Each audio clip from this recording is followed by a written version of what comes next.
GCMS merupakan salah satu teknik analisis yang paling umum digunakan untuk analisis senyawa organik yang mudah menguap.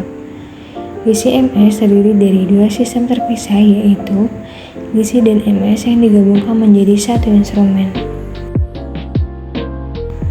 Terdapat dua fase dalam GCMS, yaitu fase diam dan fase gerak.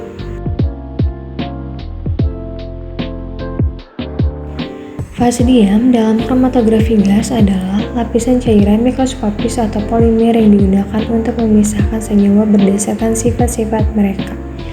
Fase diam dibagi menjadi dua, yaitu fase diam cair dan fase diam padat. Contoh fase diam yang digunakan dalam kromatografi gas, fase diam semipolar dan fase diam yang polar. Fase gerak pada kromatografi gas juga disebut dengan gas pembawa, karena tujuan awalnya adalah untuk membawa solut ke kolom. Oleh karena itu, gas pembawa tidak berpengaruh pada selektivitasnya. Syarat gas pembawa adalah tidak reaktif, murni atau kering. Contoh fase gerak yaitu helium, nitrogen, hidrogen, karbon, dan lain-lain. Adapun fungsi dari alat GCMS yaitu untuk memisahkan dan mengidentifikasi komponen-komponen campuran yang mudah menguap. Prinsip kerja GCMS adalah sampel yang berupa cairan diinjeksikan ke dalam injektor kemudian diuapkan. Sampel yang berbentuk uap dibawa oleh gas pembawa menuju kolom untuk proses pemisahan. Ada 6 komponen penting dari bagian GCMS beserta fungsinya. Yang pertama ada carrier gas yang berfungsi untuk membawa solut ke dalam kolom. Yang kedua ada flow controller. Yang ketiga ada sample injector. Tempat injeksi sampel berfungsi untuk mengantarkan sampel ke dalam aliran gas pembawa. Yang keempat ada column oven.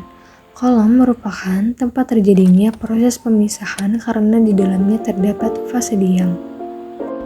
Yang kelima ada detektor.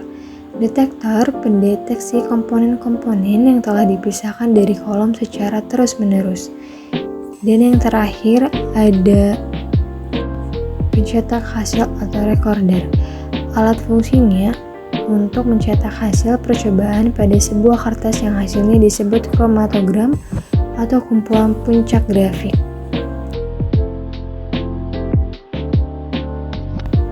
Selanjutnya, cara kerja GCMS.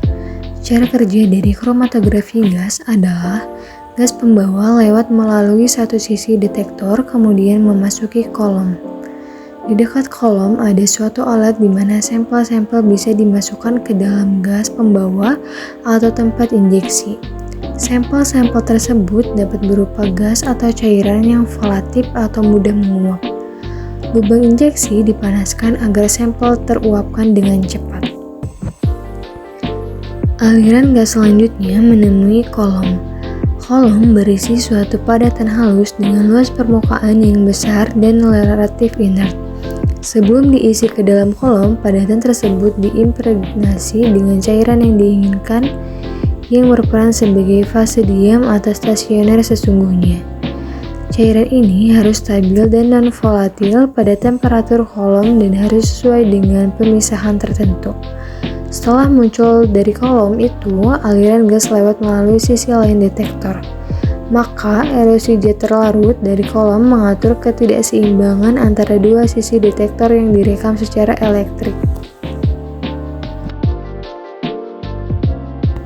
Selanjutnya, waktu retensi. Waktu retensi dinyatakan sebagai lamanya waktu analisis sampel di mana pada fase terbalik jet yang lebih polar akan terelusi lebih dulu dan memiliki waktu retensi yang lebih cepat dibanding jet non-polar. Lalu keunggulan dan kekurangan pada GCMS. Keunggulan metode GCMS antara lain efisien, resolusi tinggi sehingga dapat digunakan untuk menganalisis partikel yang sangat kecil.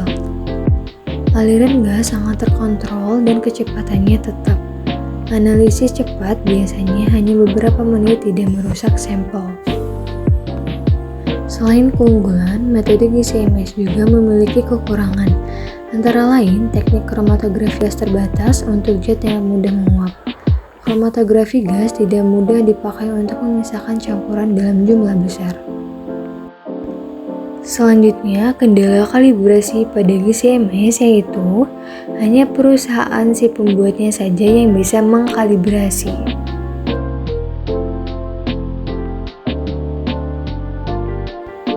Baik, selesai sudah, hanya itu yang bisa saya sampaikan. Kurang lebihnya mohon maaf. Wassalamualaikum warahmatullahi wabarakatuh.